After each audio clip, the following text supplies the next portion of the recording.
नमस्कार दोस्तों।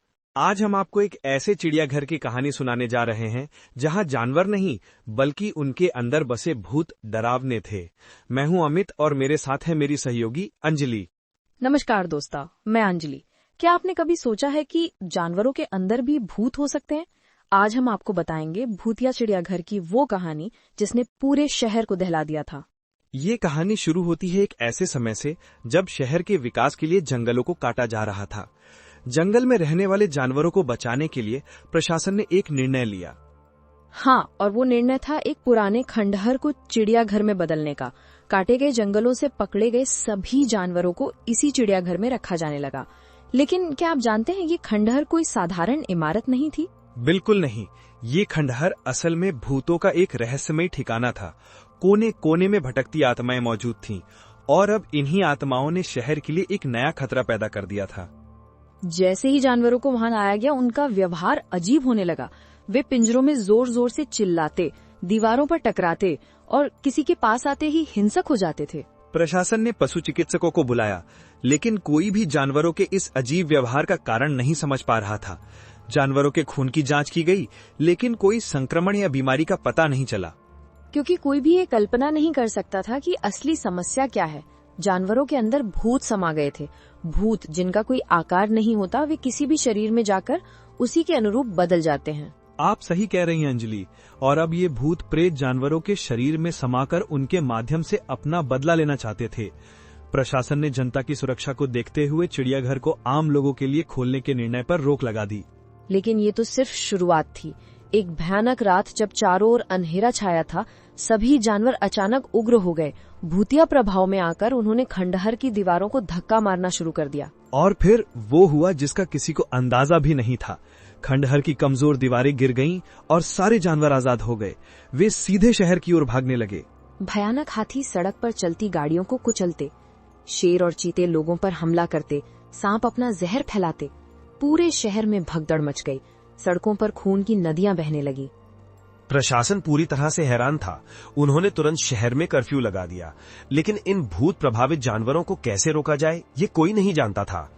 हर कोई सोच रहा था कि जंगलों के कटने से जानवर पागल हो गए हैं। जानवर अब रिहायशी इलाकों में घुस चुके थे। लोगों के घरों की दीवारें तोड़कर वे अंदर घुस रहे थे।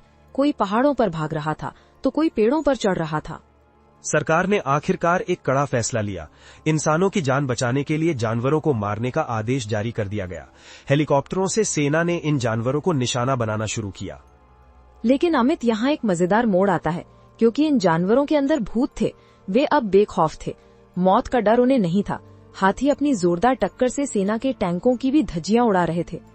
बिल्कुल, सेना के हथियार भी इन भूत प्रभावित जानवरों पर कोई असर नहीं कर पा रहे थे। मामला बिगड़ता जा रहा था। और तब एक बूढ़ा तांत्रिक शहर में आया। उस तांत्रिक ने बताया कि वो खंडहर तो सदियों पुराना था। वहां पर एक जमींदार ने कई निर्दोष जानवरों और इंसानों की बलि दी थी। उनकी आत्माएं अब बदला लेना चाहती थीं। तांत्रिक ने एक उपाय सुझाया। उसने कहा कि अगर उसी खंडहर में एक विशेष पूजा की जाए और जानवरों के लिए जंगल वापस बनाने का वादा किया जाए तो शायद भूत शांत हो जाएंगे। प्रशासन ने तांत्रिक की बात मान ली।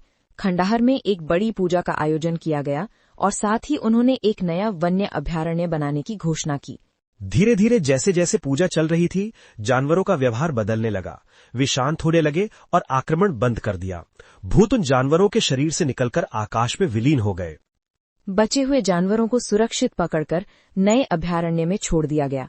खंडहर को गिरा दिया गया और उस जगह पर एक मंदिर बनाया गया ताकि वहां की आत्माओं को शांति मिल सके। इस पूरी घटना ने प्रशासन और आम जनता को एक सबक सिखाया कि प्रकृति और इसके साथ रहने वाले प्राणियों का सम्मान करना चाहिए और कभी भी अज्ञात इतिहास वाली जगहों पर बिना जानकारी के हस्तक्षेप नहीं करना चाहिए। लेकिन क्या ये कहानी यहीं खत्म हो गई? लोग कहते हैं कि आज भी पूर्णिमा की रात में उस मंदिर के आसपास जानवरों की आवाजें सुनाई देती हैं और अगर कोई वहां जंगल काटने की कोशिश करता है तो उसे रहस्यमय तरीके से चोट पहुंचती है। ये थी भूतिया चिड़ियाघर की कहानी जिसने पूरे शहर को दहला दिया था। क्या आप भी मानते हैं कि भूत किसी भी शरीर में समा सकते हैं? क्या प्रकृति को नुकसान पहुंचाने का परिणाम हमें इसी तरह भुगतना पड़ता है? आप हमें अपने विचार कमेंट्स में जरूर बताएं। अगर आपके पास भी कोई डरावनी कहानी है तो हमें लिखें। हम आपकी कहानी को अगले एपिसोड में शामिल कर सकते हैं। तो दोस्तों, अगले हफ्ते तक के लिए मैं अमित और मैं अंजलि अलविदा कहते हैं।